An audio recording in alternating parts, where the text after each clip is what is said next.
فلمی دنیا میں جو یہ 40 سال 45 سال کا عرصہ رہا ہے، اس میں آپ کی بزرگ نسل جو تھی اس میں اور آج کی نسل میں کیسے فرق محسوس کرتے ہیں فلمی دنیا تک اگر اس کو محدود رکھیں تو؟ ہاں، وہ نسل جو تھی اس کے را میٹیریل پر آپ آ جائیے کہ وہ نسل کس زمین پہ کھڑی ہوئی تھی.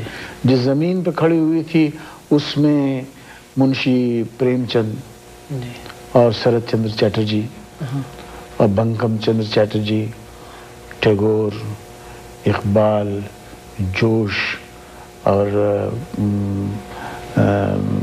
کنہیا لال کپور، سعادت حسن منٹو، اس طرح کے لٹریری لوگ تھے. ہمارے پاس ایک تحریک لٹریچر کی نکل چلی تھی. بڑے بڑے اساتذہ کے گزر جانے کے بعد جو نئے شاعر پیدا ہوئے، غالب اور ذوق اور میر تقی میر اور انشاء داغ کے بعد جو لوگ آئے، وہ لوگ آہستہ آہستہ کر کے چلے گئے. یہ وہ ایک زمانہ تھا جب کہ ہندوستانی لٹریچر بڑھ رہا تھا، ایک اونچا مقام تھا اس کا. میں مخلوط ہندوستانی سے مطلب کہ پاکستان ہندوستان تو ایک ہی تھا، متحدہ ہندوستان کی بات، ہاں، لیکن معاشرہ اب بھی ہمارا ایک ہی ہے. تو وہ جو اس مقام پر اس زمین پر کھڑے ہوئے تھے ہمارے بڑے بڑے پکچر میکرز، ڈائریکٹرز، اور اسی لٹریچر کے ماحول کو ریکریٹ کرنا تھا اسکرین پر. اب جو موجودہ انڈسٹریلائزیشن ہوا ہے تو آپ دیکھیے لٹریچر کی تمام قدریں نیچے آ گئی کہ کہاں کہ وہ معاشرہ کی جو پوچھا یہ گل نے کہ کیا ہے ثبات، کلی نے سن کر تبسم کیا، میر تقی میر کیا کہتے ہیں. اور آج کل یہ ہے کہ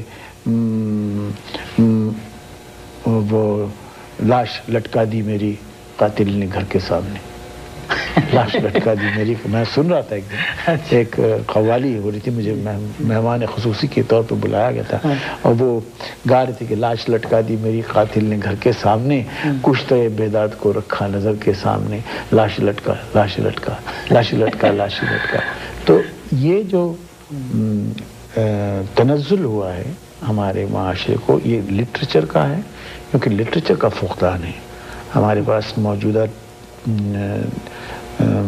نصاب میں کوئی ایجوکیشن میں بھی، اب دیکھیے لٹریچر کو کتنے اسٹوڈنٹس لیتے ہیں، کیونکہ لٹریچر میں رکھا کیا ہے. لوگ باگ یہی کہتے ہیں، فیملی یہ کہتی ہے کہ بڑا بڑا بیرسٹر بنے یا ڈاکٹر بنے یا چارٹرڈ اکاؤنٹنٹ بنے یا کمپیوٹرز میں کچھ سیکھے یا کوئی انجینئرنگ کا کورس کرے جس سے کہ گھر کی آمدنی بڑھے. ایم اے بی اے تو بیکار پھرتے رہتے ہیں، نوکری ملتی نہیں ہے. تو اس لیے وہ لٹریری ٹیلنٹ بھی ختم ہو گیا، اور لٹریچر کو بالکل اسی طرح جیسے کہ کھیتی کی نشو و نما ہوتی ہے نا، اس کو سینچا جاتا ہے، اس کی دیکھ بھال ہوتی ہے، ویسے ہی لٹریچر کو بھی سینچا جاتا ہے. ہم مکان بناتے ہیں، سڑکیں بناتے ہیں، ملز بناتے ہیں، انڈسٹریز بناتے ہیں، اسی طرح لٹریچر بھی بنائیں. باقی چیزیں تو آپ امپورٹ کر سکتے ہیں، ہوائی جہاز امپورٹ کر سکتے ہیں، آپ ٹیکنیکل نو ہاؤ امپورٹ کر سکتے ہیں، لیکن آپ کلچر اور لٹریچر کو تو امپورٹ نہیں کر سکتے.